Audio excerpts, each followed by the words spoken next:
Qatar coming your way. Sam Lowe's on pole position for the 12th time in his intermediate world championship career, with Ralph Fernandez and Bo Benchit this year. The Gian Antonio, Navarro and Vietti, they go from row 3. Jake Dixon penalised 3 grid spots, and it's Chantra, Tom Luthi, the wily old experienced Swissman there in 17th place, ahead of the rookie Tony Arbolino. A bit further down then we've got Hector Gartho, who's found the going pretty difficult this weekend, and Lorenzo Baldassare, 26 on the grid. The shortest odds in Grand Prix racing on Sam Lowe's here today to win this race. That's how good he picked up. There is Bo Snyder in second. And what of Joe Roberts as well for the Italian? How does he start the season? And Marco Bezzecchi as well. Yeah, 3 names when you go around the paddock and ask for your pick 2020. Remy Gardner, the Australian, who of course now part of the vastly experienced Aki year, just the 7th Australian to win in the Moto2 World Championship or the Intermediate World Championship. That's what I was thinking, Steve. Fabio, you're no stranger to winning races, including in this class, Moto2. What do you think it's... That cold and that wind, so will be important the first laps, especially turn 2. Feels like then try to warm up the tire really well. But yeah, especially today is a lot cool today, so I think it's quite open. Fabio, thank you and best of luck in your race. Thank you. Thanks to Fabio. Then lining up on pole, looking for his 7th intermediate class win at Grand Prix level. In an opening Grand Prix weekend a long time ago now, then can Sam Lowe's end that long barren run? Fabio changed the goalpost here a little bit. Took a bit of a while there for all the riders to make their way onto the grid spot. MOTO2 2021 is go. Good start there from Bo Snyder.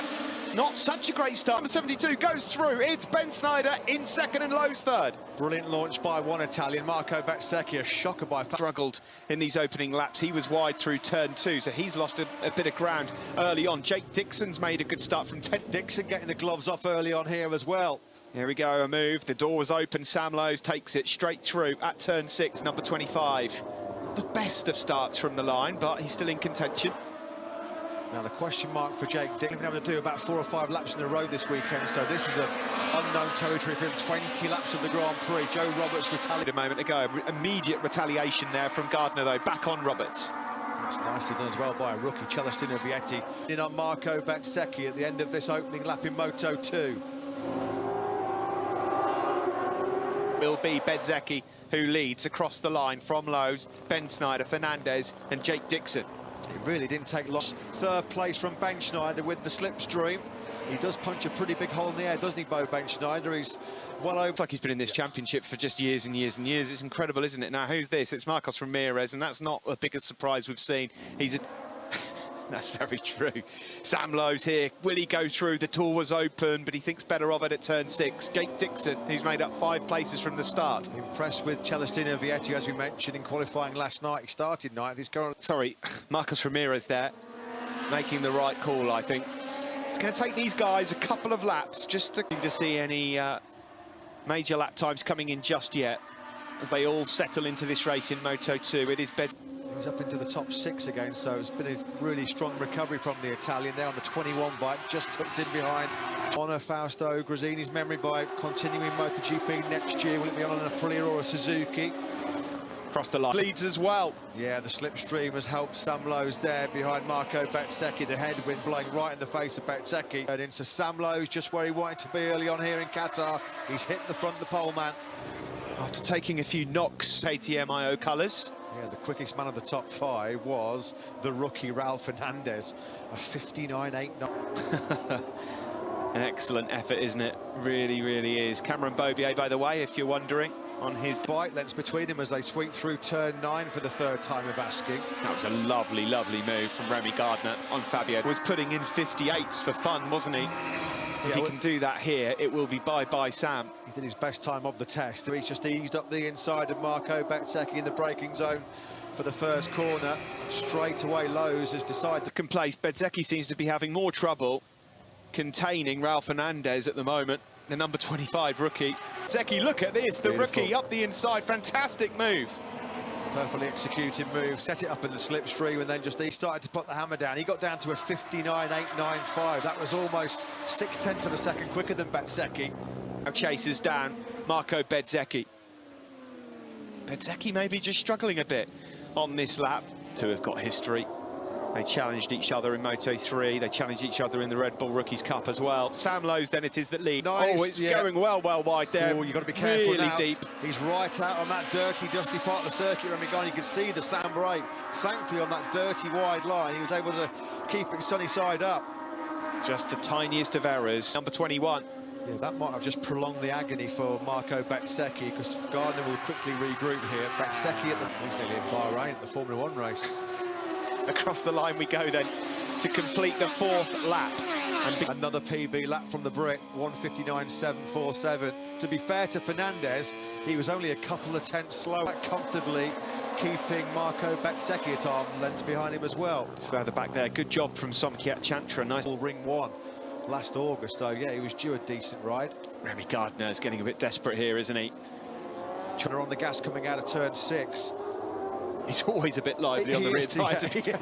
Yeah, he's always a spectacular watch. British fans will be pleased to see Jake Dixon in there as well, although it's the latter stages of this race. I think those are really going to hurt Dixon with Bezzecchi.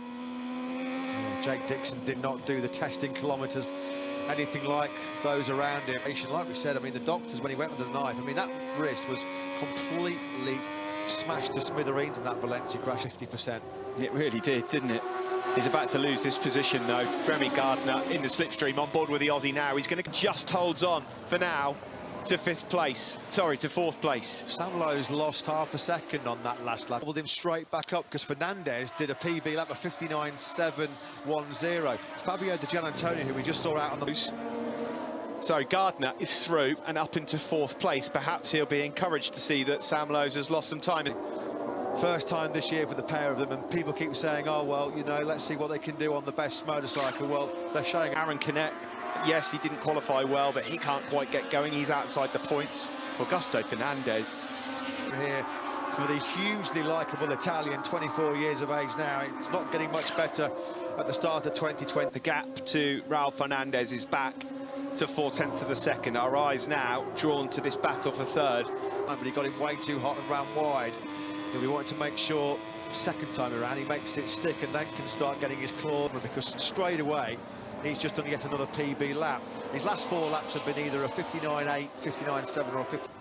Gardner, any opportunity he gets here, if the door opens, he's through to third. Dixon just... The man in the top 6 that's not able to break into the 59s at the moment. Totally understandable, of course, given the lack of training he's been. DC motor around a very physically demanding fast circuit like this Qatar venue.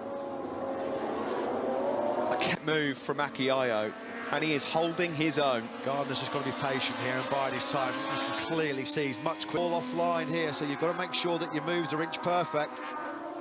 Yeah, and also you can lose so much time. Yeah, overtake, and you do run wide, then it means you've got to try and recover the time. That means you're going to have to stress the tyres that little bit more. Now into the slipstream. Bezzecchi at least knows he's there, that's for sure. Then again on the start-finish straight, as he got close to Bezzecchi, and that just cost him that little bit of drive. Oh, it gets even worse for Lorenzo Baldassarri. He was running, see him walk away if he does cut a somewhat dejected figure in the desert. Here comes Gardner up the inside. You can see how much Bezzecchi was having to work to keep Gardner behind him. On that last lap, Bezzecchi did his fastest lap of the race. For Marco Bezzecchi, he might be a bit concerned here that the Italian at the moment is out of the podium places. Further back, Dixon in trouble. A really long championship. If he hasn't got the pace of the 3 men ahead of him, just try and make sure the next goal is to bring it home. Still a lot of race left here. We're on lap 8. There are 13 to go. On board here with Jake Dixon. Now on board with the Californian Joe Roberts on the Italtrans Calex. Speaking, in fact, he's at the moment right on the fringe of the point scoring place. On the last lap, he took Canet and Dalla Porta up to 6th. So Roberts then is up now into 5th place. With that little bit of lack of race experience on the Calex, up into 8th spot. Celestino Vietti just fading here in his rookie race, and look at this, Remy. Time in this Grand Prix, Sam Lowe's has stretched his lead to a second. Yeah, Gardner has to do this. If he's got aspirations of winning his first, to open up quite a significant advantage. Yeah, and it was a block pass as well, Matt, which he had to pull off, which again will lose him a couple. He's gone through on Jake Dixon. So with 12 laps to go, Sam Lowes with a 1.3. Apart from when the lights went out, the start was a bit rocky. This is the crash for Lorenzo Baldassarre. Fortunately, has gone backwards and he's in the gravel trap. Yeah, team boss there in the middle, Milena Kerner. Out of this Grand Prix, a big high side for him in qualifying last night. Fractured his left wrist. He's out until Porto as well, Steve, because Sam Lowes, it's hammer down, big start.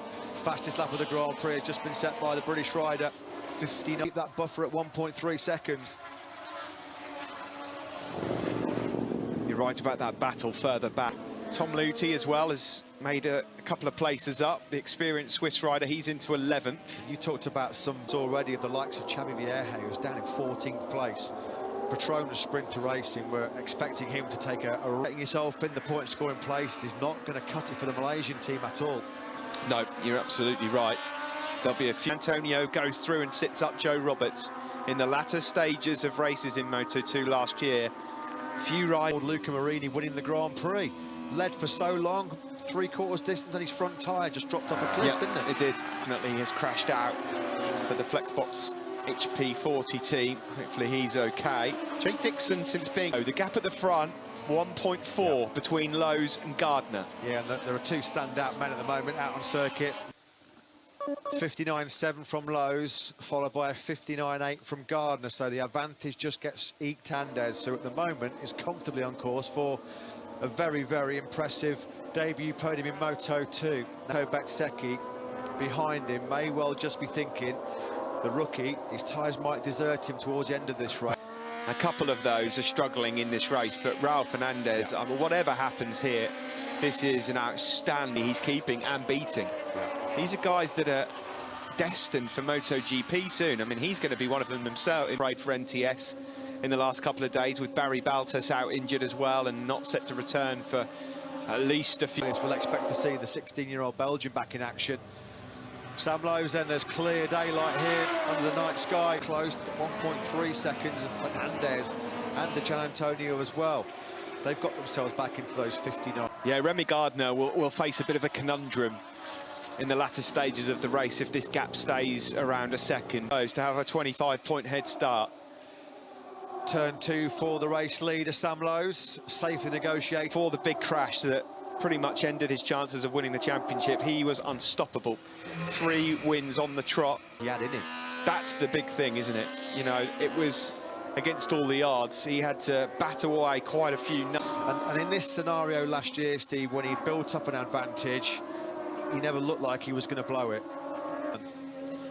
Remy Gardner as well, an excellent opportunity now. He's on the sharpest machinery to show what he's got. In 2005, 16 long years ago. Aussie fans, you've definitely got a new hero on your books. I'm quite surprised, actually, that we've not seen a little bit more from the Italian in this race. And at the moment, he's been caught. The race when the grip is going to start deteriorating.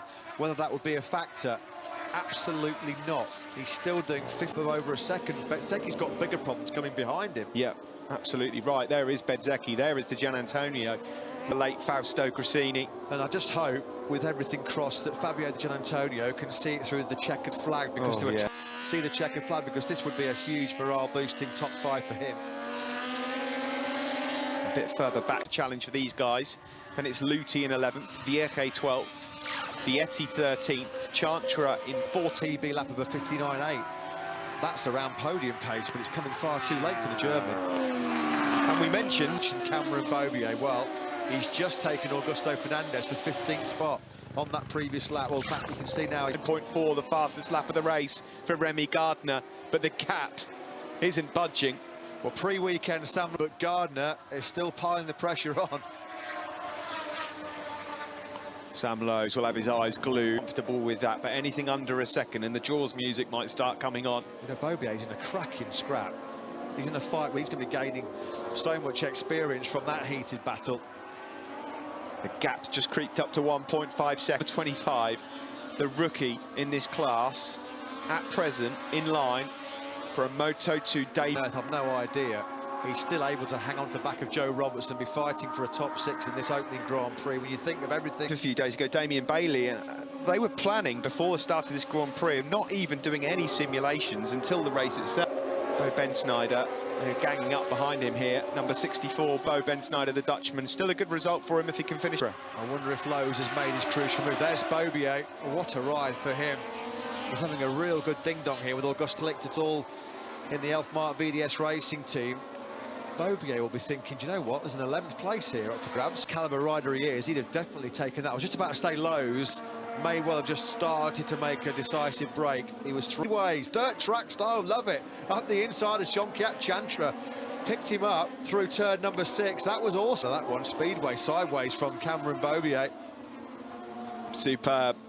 He's keeping excellent company. He has got prior Grand Prix experience from 125cc days. Oh no, is that Xavi Vieja who's gone? Turn 10. He'd been dumped out of the point scoring places. Turn 10, a thoroughly miserable start. Oh, Canet might have something to do with this. There's contact between 44 and 90. Wow, Jake Dixon. On lap 16, the guy has just put in a 59.764. He'll be thinking at the moment, can I get a top 6 here and get past Joe Roberts? Remy Gardner, has he decided that there's an unstoppable force at the front of this? He's not making any mistakes. And Bezzecchi started to make inroads into the gap between himself and Fernandez. It's another brilliant move by Bobier on Fernandez. How many times have Fernandez and Bobier... Sam Lowe's in control, 1.7 seconds clear of the Aussie, Remy Gardner.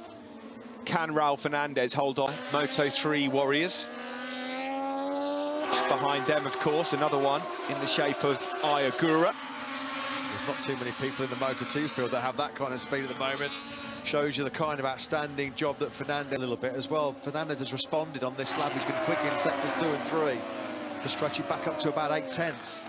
Della Porta, who's fading in this race now with 4 laps to go. By the way, Cameron Bobier is closing and about to try far away, but brilliant.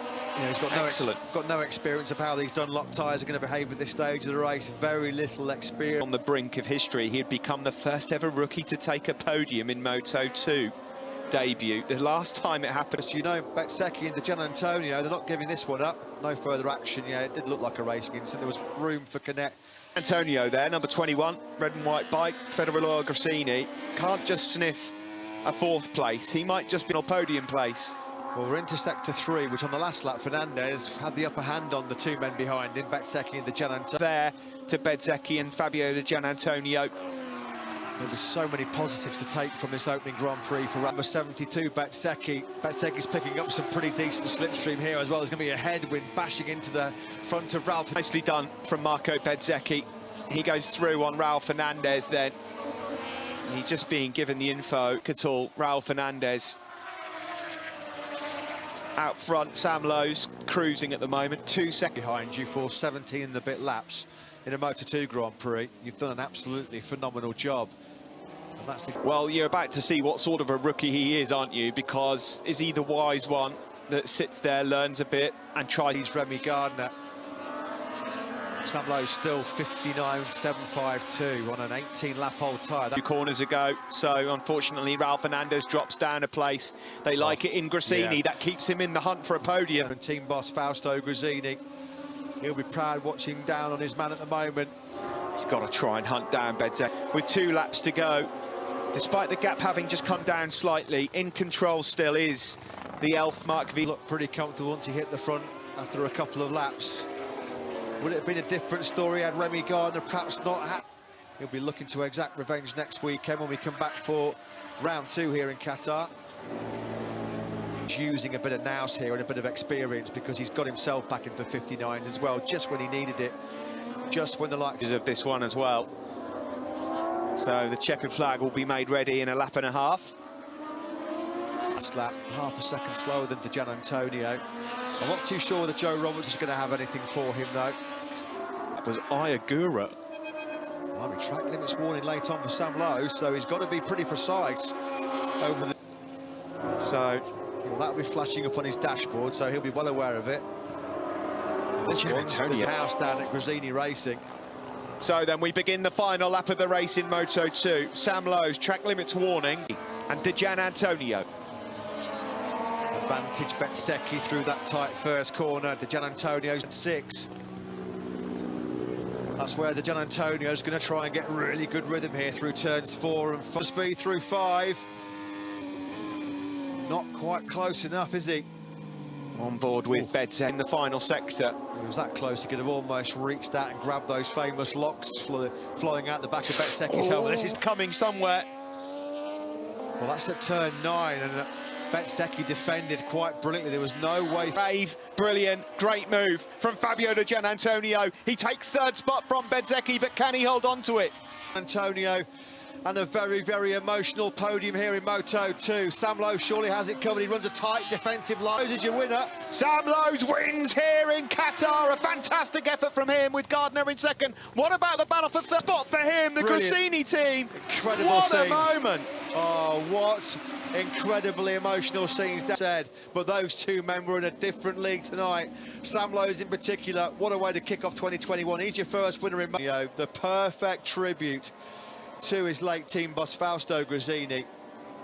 Fantastic work. That was a class ride by Sam Lowe. Let's not forget, the last thing he was doing going into that Grand Prix was picking gravel on the top step of the podium, and he is the first British rider to win the opening Grand Prix in Venezuela. And it's Sam's 7th win. Yeah, well, there you go. That's a good omen, isn't it, for Sam Lowe?